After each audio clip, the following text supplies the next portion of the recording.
Hi there everyone, good evening and welcome to the Money Show right here on ET Now. I'm Avan Dabash and with me is Apni Raja. This is a daily show, one of its kind, that brings you the top financial experts to help you out with all your queries. Hi Apni. Hi Avan. Well, let's get straight to it. All of your queries, whether it's personal finance, mutual funds, taxation, we'll get them answered right here. But today, joining us on the show is Harshvardhan Roongta, a certified financial planner, Roongta Securities Private Limited.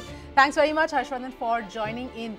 Before we get to all the queries, and we've got a lot of queries in today, let's talk about gold and whether gold should really be a part of one's individual investment portfolio. Given as Indians, our love for gold, we often tend to get confused with whether we are investing in gold, buying jewelry, confusing one for the other.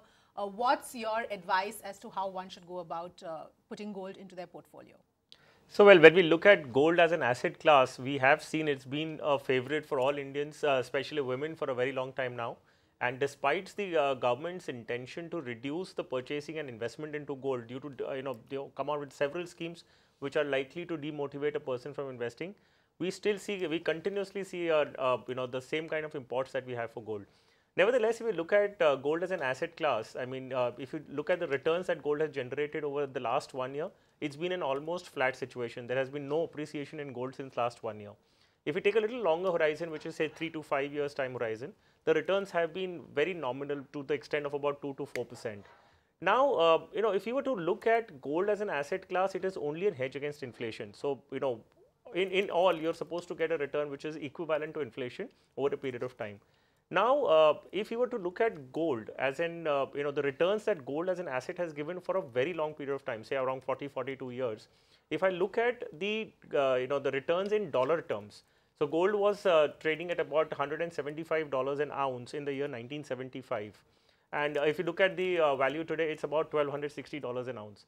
So if you do look at the CAGR return, it works out to be about 4–4.5%. Now, the same asset in India, if you look at it in Indian rupee terms, gold was about 540 rupees for 10 grams in 1975, and today we are standing at about 30,000 rupees. Now, that return translates into about 10% CAGR. So, what's the difference? The difference is actually dollar appreciating. So, because gold is a dollar denominated asset, because dollar has appreciated over a period of time, that's why we see the disparity in returns between gold in Indian rupees and gold in dollar terms. So, as an asset class, gold can surely form a part of your portfolio. However, it should be restricted to about 10% and not really much. You shouldn't expect to generate great amount of wealth out of investing in gold, but it is surely a hedge against inflation. It is a product, it is an asset that people look into when there is global turmoil. When everything in the world does not seem to work, then gold is a sense of security that people have. So 10% can be allocated towards gold, but not more than that for sure. Okay. So the love affair with Indians and gold continues, but Harshvardhan, you did point out, some very interesting data points with the way gold prices have really moved in the long term. So let's move away from that and focus in on all of the queries that have been sent in to us. First up, we're addressing a query that's been sent in to us by Rajesh Shah. It's a pretty extensive question. Now, he says, I'm 48 years old and plan to build a retirement corpus of 3 crore rupees and save for the education of my son worth 50 lakh rupees. I currently invest about 28,000 rupees a month in the following funds via the SIP. What is the view on your assessment of my entire portfolio, and do you think that I can go on to achieve my goals? So let's dissect the portfolio in great detail and find out some of the individual funds that he's currently holding. First up, he's got DSP Micro Cap Fund Direct, DSP Natural Resources and New Energy Fund Direct, Birla BSL Frontline Equity, UTI Mid Cap, ICICI Pru Value Discovery Fund. There's also Quantum Mutual Fund, HDFC Balanced Fund, SBI Blue Chip Fund, Mirae Asset Emerging Blue Chip Fund, as well as the Mirae Asset India Opportunities Fund and Tata Retirement Savings Fund. Quite an extensive list at that, Harshvardhan. I'm sure you have lots of pointers first. What would be your take on holding so many funds in the portfolio and your advice on individual ones as well? We'll break it down. So, well, Avan, if you look at the construction, if you specifically look at the schemes that he's picked up, all schemes by themselves are very good schemes. So the idea is, by listening to a couple of options on, personal finance shows like this, does it essentially mean that we need to pick up everything that is available and which is good in the market? So in every category you're likely to have, suppose you're picking up a large cap portfolio, you're likely to have 4 or 5 funds which are amongst the top 5. That is the reason it is amongst top 5, because there are 5 fund options.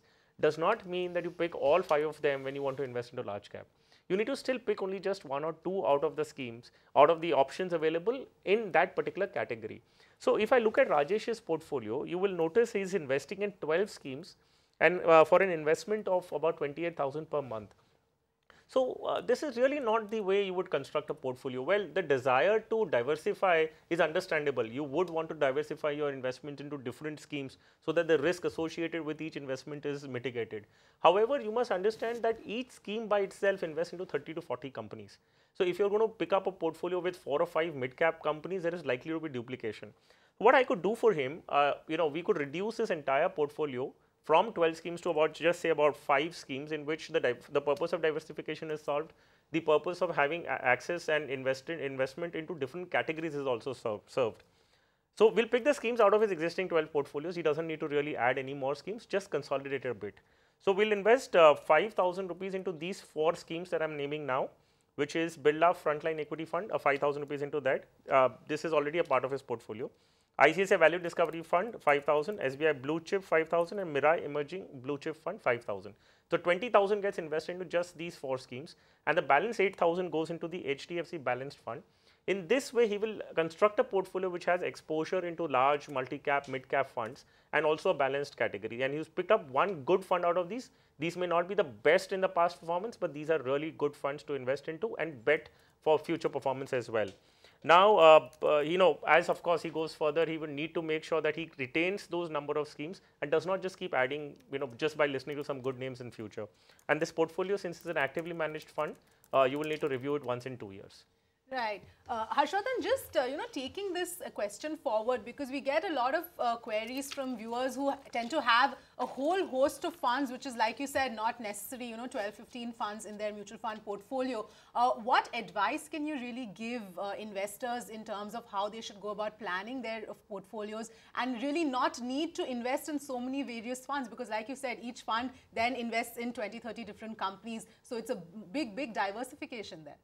Absolutely. I mean, you've picked a right, topic of discussion. The point is, when you're looking to invest, I mean, we have got, reasonable amount of awareness created by the online platforms, by the media, the print and the electronic both, wherein a sufficient amount of information is disseminated to people now, wherein they understand which are the good schemes to invest into. So they have access to that kind of information.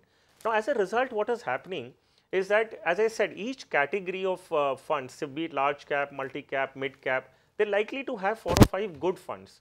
So what is the objective of an investor? What is the ultimate aim? I need to invest into a scheme which is good. Whether it is best or no, only time will say. I mean, if I look at some schemes which have been the top in the last 3 years category or a 5-year category, and I pick a scheme and invest into that, it is not necessarily the same scheme continues to be the best in the next 3 or 5 years time horizon. So what you need to understand as an investor is that I need a good scheme in my portfolio that has the potential to be the best in future, that most certainly has been beating the benchmark and its peers over a longer period of time, and that is the scheme that I will pick. Now, when you choose, say probably you choose 2 or 3 schemes in the large cap category, the universe of large cap schemes is about for top 100 companies by and large, and each company, if it's investing into 30 or 40 stocks, and if you have 3 large cap funds, invariably there will be duplication in the companies that you're holding through different schemes. So it doesn't really make sense. When you construct a portfolio, what is important? You first make allocations towards the categories in which your money should go. Say you have 100 rupees to invest. An ideal portfolio should look like this. You would have about 50% of that money going into large and well-established companies. So 50% allocation goes into large cap category funds. 30% would go about into mid caps, which have the potential to be large caps of tomorrow, and 20% will go into multi caps, in which the fund manager has the discretion to allocate between large, mid and small cap companies. So this is a kind of allocation. Now when you break it down, you have a large cap category in which you're going to invest 50%. You pick just 1 or 2 schemes in the large cap category. Do not pick 4 or 5, though they may be good 4 or 5 companies. Similarly, you pick just 1 company from a mid cap category, one scheme from a multi cap category. This is how you would construct a portfolio. So as I said, This is the way you go about constructing a portfolio of picking schemes from different categories. Now, another mistake that we see investors doing is when they create a portfolio with this kind of allocation, when the time for review comes, they will review a mid cap performance with that of a large cap and believe that X scheme has not done well in the large cap. Well, that's not the correct comparison, because mid cap cannot be compared with a large cap. You have to compare a performance of a scheme with its peers, what other schemes in that category have done, and with its benchmark, what the scheme return has been in comparison to the benchmark to which it is being linked. So these are the ways that you would essentially go about creating a portfolio, which will end up making your portfolio small, crisp, manageable, and trackable. All right, hope you've taken note of that advice, and that's really how you should really prune a portfolio. It's very important not to just pile up all of the mutual funds, and to be more systematic about it. About 4 to 5 funds is more ideal. Let's move right on then, and we've got a query sent in to us on Twitter from Suhas Mutwani. This is on our Twitter page, which is at ET Now Live. Suhas tweets, what is the preferable mode of investing in the long term, real estate or equity, and renting versus buying in terms of a car or a house? You know, we've had an extensive discussion on this as well on the Money Show, and it seems like, Harshvardhan, when someone is posed a question such as this, it's so important to understand what the financial goals are, what the exact preference is. It's a very subjective answer.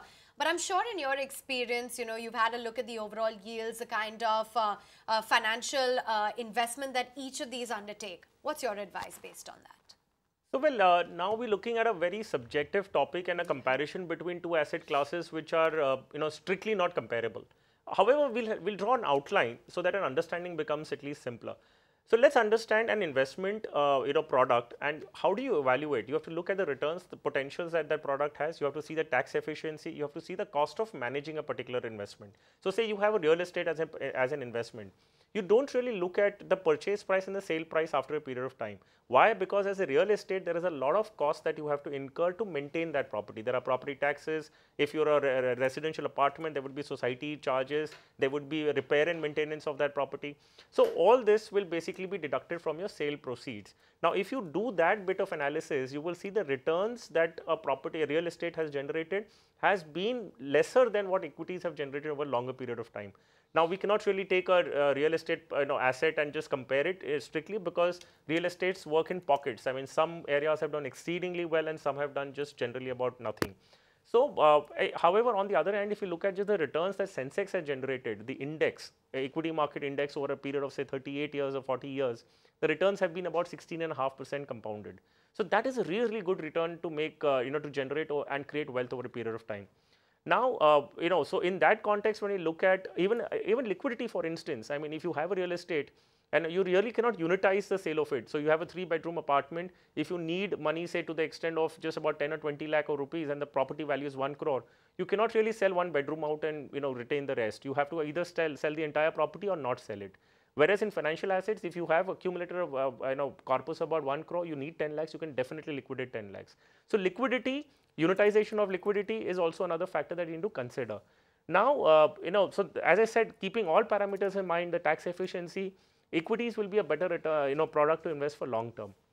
Now, when it comes to the financial calculations, whether buying or renting, that was the other question that we had. Well, if you do the calculations strictly from a financial planning perspective or a financials calculations, all calculations will lead towards pointing that you should not buy the property but rent it out.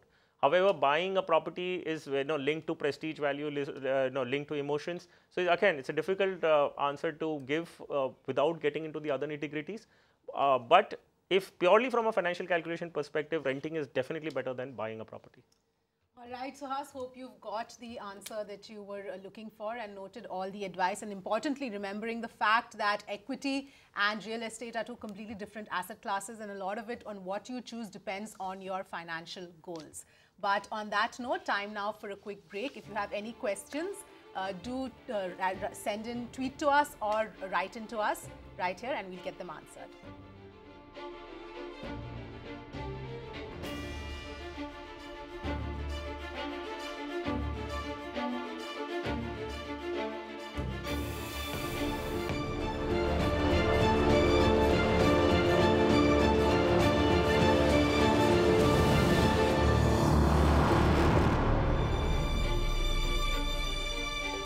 welcome back. You're watching The Money Show and we have with us Harshvardhan Roongta, who is answering all of your personal finance queries.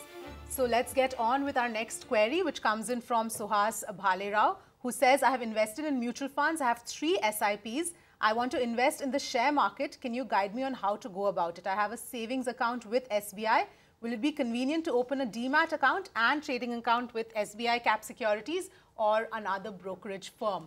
Harshvardhan, what would be your advice for him? So, well, if you are going to consider the convenience factor, most certainly because he already has a bank account with SBI, and it's easier for him to open a demat account, link that demat account to his bank account, and also open a broking account, a securities trading account with SBI Cap, and link all of these 3 together. Invariably, if he goes to another banking institution which also has a trading desk, he will need to open a the 3 accounts, that is bank, demat, and trading account. So, from a convenience point of view, if he wants, he can definitely go ahead with SBI Cap. However, if I'm looking at the trading activities these days, everything is invariably gone online. So, he could maintain a bank account with a bank A, he could open a demat account with somebody else and have a trading account with another broker altogether, and all would be anyways operated online. But in any case, if the brokerage rate offered by SBI Cap and the other charges are similar in the market, then definitely you should go ahead with SBI Cap because of the convenience that this entire arrangement offers. Okay, that's the advice coming in on how exactly one should go about opening that demat account. So it's more preferable, I hope you've taken note, Suhas, that you open that account with SBI Cap perhaps. But, just wanted to get in an expert take from you as well when it comes to opening a demat account, Harshvardhan, and, how you should really allocate in terms of individual schemes, etc. What exactly would be your outlook? So, let's look at a situation where having a bank account is almost a necessity these days. On similar grounds, I would say having a demat account, whether you wish to trade into the stock market or not, having a demat account is coming in lines with those basic necessities. Because you will find now you can buy mutual funds into demat account, you can buy your bonds into demat, you need to have equities in demat. So demat account has become an essential product these days. Even if you do not choose to invest into direct equity directly yourself, please open a demat account and keep it handy, because in case you wish to do something in future, it is going to be ready available for you. In case there are some people who are concerned about the recurring cost that a demat account entails. So there is a provision to open a basic services demat account, in which if your holding is less than 50,000 rupees, it's supposed to be without cost, and all depository participants are supposed to enable you and help you open that kind of an account. Though they might hesitate and not offer that upfront, but as an investor you have a right to go and demand to open a basic services demat account. So, in case cost and annual maintenance is something of a concern to you, please ensure that you have a demat account, but under the basic services demat account. So, there won't be any cost, but do please have a demat account for yourself, as that is going to be very much necessary going further. Right. Let's move on to our next question then, Harshvardhan, which comes in from Mukesh Jain, who says, I'm a high-risk investor, want to invest for the next 15 years to build wealth.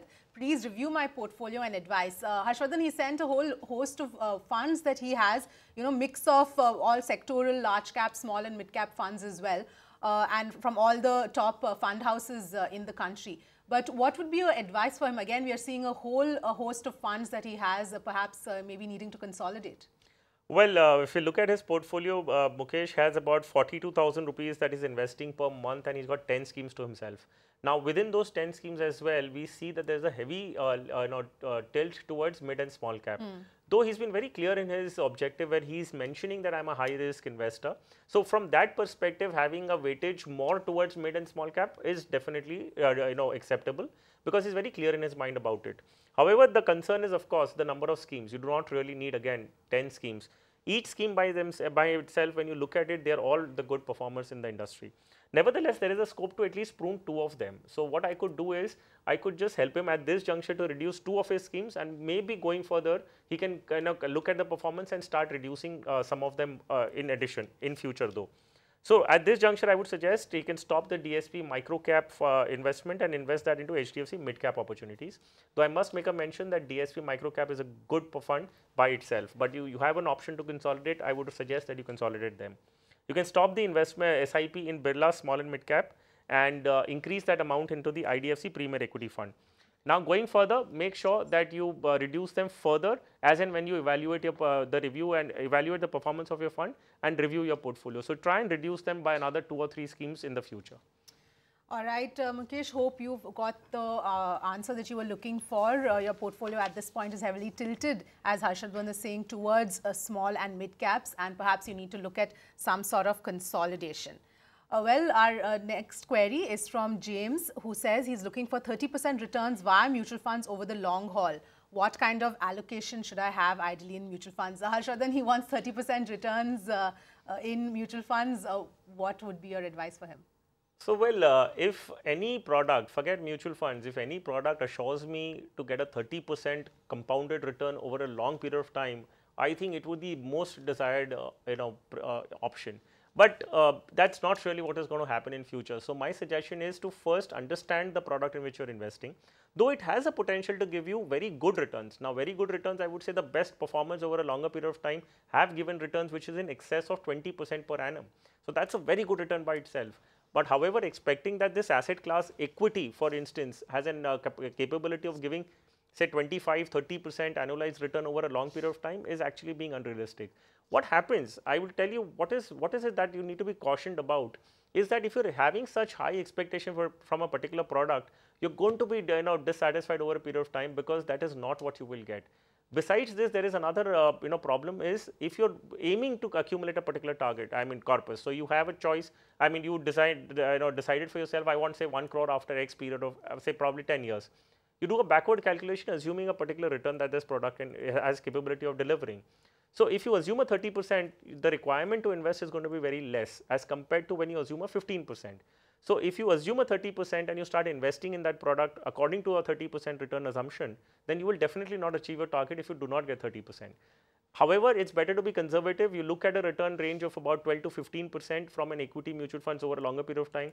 You allocate funds to be invested accordingly, and in case you land up getting 20–25%, it is very good. I mean, you will have in excess of what you require. So, that is the way you should go about doing this. As far as I understand with your query, I mean, you need some more information about the functioning of mutual funds, what are the realistic expectations and the return potential of this asset class. So, what I would suggest is that you meet a financial planner in person, understand all these nuances of the functioning of the asset, of the investment option, and then you start investing, not before that. So, that will be a better way for you to go about it. I hope, Mukesh, you were able to take note of all of the advice that, James rather, you were able to take note of all of the advice that was given to you as to how exactly you should be looking at returns of mutual funds in the long haul. Remember, keep the expectations a little more realistic as well. That will only help you in the long haul. Harshvardhan, pleasure having you with us on the show. Thank you so much for helping out our viewers and giving us intricate examples as to how one should really work out their investments and manage their money better. From Avni, me and everyone that put the show together, thanks so much for watching. We'll catch you guys same time tomorrow.